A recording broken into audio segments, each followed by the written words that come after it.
We've got an induction, gas, and sous vide. Pretty cool, huh? For those that don't know, I know that obviously most of you have dealt with gas cooking. These, of course, are great gas burners, and it's even got a featured wok grate that you can take and flip from one side to the other, and when you flip it over, then you can just simply stick your wok pan on top of that and cook it without having to have a separate wok.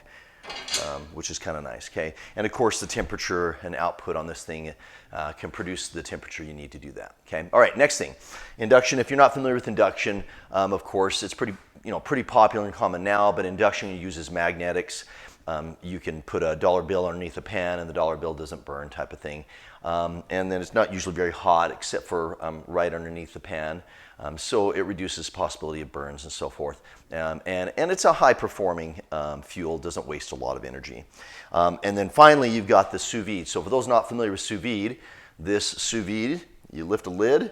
It's got a bay here that you can fill with water.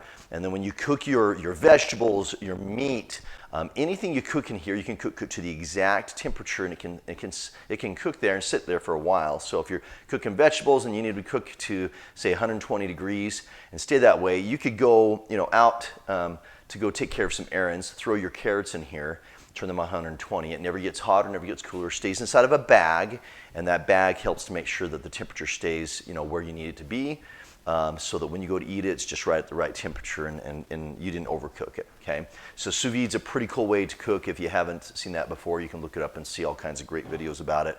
I've had prime rib cooked in sous vide, and it was probably the best prime rib I've ever had.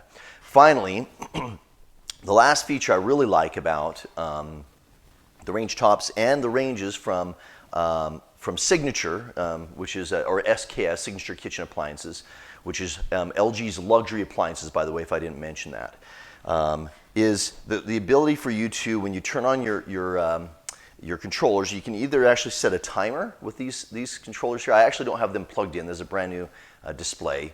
Or you can also set them to the exact degree in some cases. Instead of, say, I want 120, you could do 121, okay? Depends on what cooking element it is that you're using to make that happen.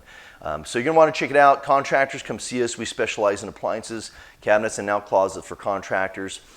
Shad with HingeWorks, come by and see us.